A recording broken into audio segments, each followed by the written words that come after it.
จัวพิมพ์งานเอาน้อวายน้อ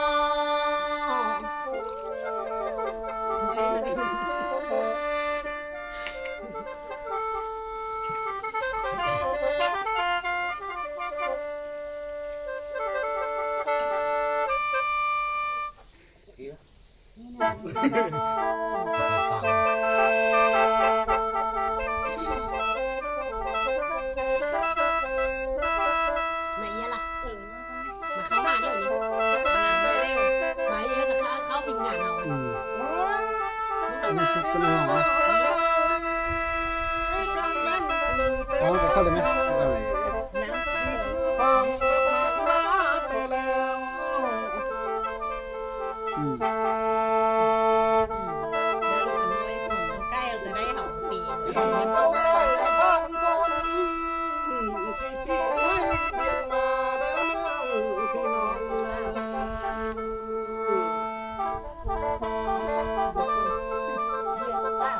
เพื่อนสองเรามาถึงแล้วเนื้อประชาชนยังเต้าเต็ม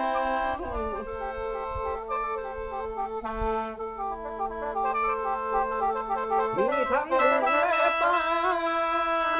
สิหลายคนได้มาร่วมเอาเนื้อมีทั้งไอ้และน้องมานั่งอ้อมฟังลำเอาเนื้อพี่น้องนะ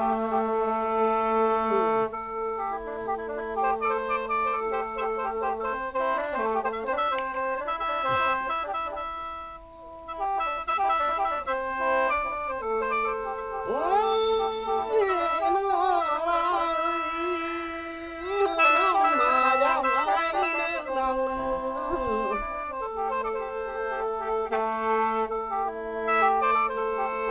เนื้อนางมายามไอ้ได้เนื้อมากี่นึงเข้าห่างนำใส่ได้เนื้อลา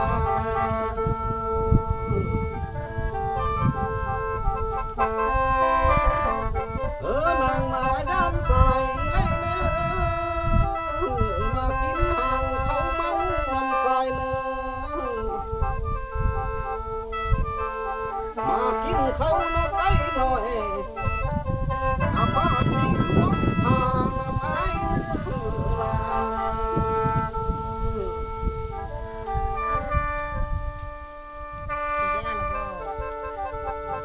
ตัวมือ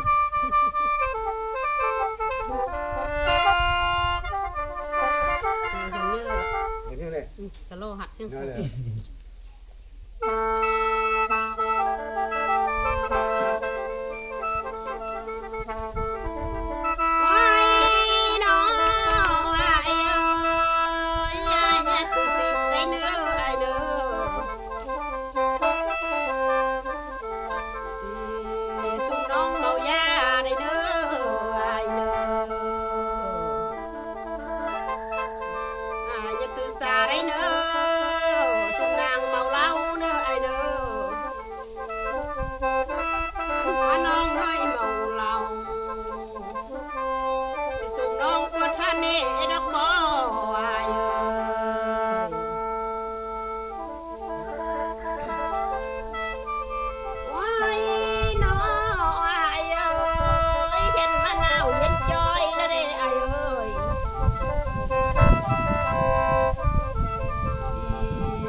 เป็นเขาแล้วแก้วผู้เต่าไอ้บ่เบิ่งวายบ่ทางไกลนั้นตายเป็นเขาเอ้ยกี่ลายตูนกิ่งอายตายกะตามฮอดเลมเนาะบ่วายบ่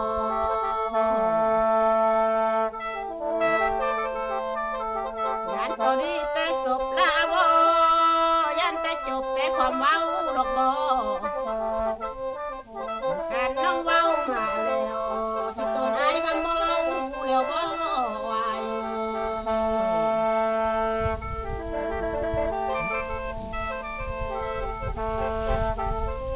โอ้ยน้องอายเอ้ยเห็นมาเสือหนักนี้ได้เนอความมีน้องจริงเว้าได้เนอ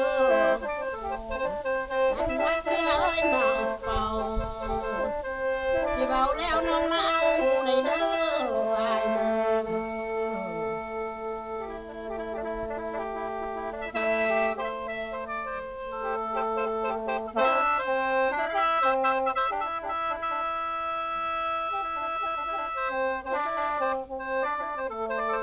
โอ้ยน้อเลยคันแม่นสาวทางไกลใต้เป็นเขาเด้อนางเอ้ยเขียวเต่าหมอลำสายบ่เขียวลอกเด้อนางเด้อสาวผู้นั้นเจริญนี่นะใต้เป็นเขาเด้อนาลมหมอลำไม้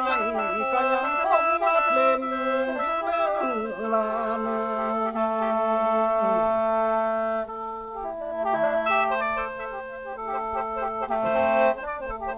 โอ้ยน้อเลยพุ่นใส่เป็นบนจังหลอกเนื้อพุ่นสีคำเป็นบนยอดทางไหนนางเอ้ย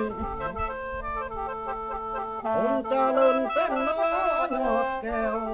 กระต้นอายแก้วนำเศร้าหมอลำจังอยู่เนื้อ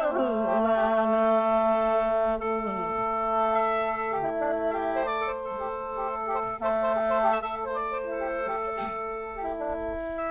โอ้ยน้องอายเอ้ยเห็นแล้วคนเจริญนี้อายเอ้ยตายเป็นมาข้ามส้มเด้ต้องขึ้นก้มถึงอาเด้อายเอ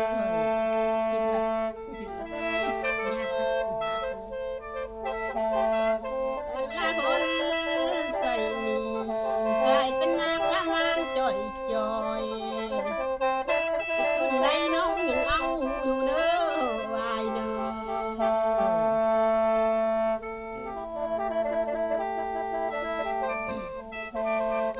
โอ้ยน้ออายเอ้ยยันต้องไกลผู้โลกบ่แม่นเบิดต้องไกลผู้เรื่องเฮาบ่น้องนี่นาคนเต็มเมืองบ่มีไผจริงมาเหมือนนายเจ้าเด้ออายเด้อเบิ่งตาเจ้าคนนี้ที่ต้นนาวอย่างนี้เด้อเด้ออายเด้อ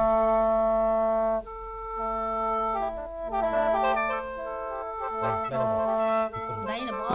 มาฮานี้เสียงคำรำจากอ่อนคำและบไลพลเจริญก็ได้สิ้นสุดลง ขอบใจเด้อทุกคนติดตามชมบ๊ายบายบ๊ายบายได้อหมอลำยิง ว่าอีกหน้ายังพบกันใหม่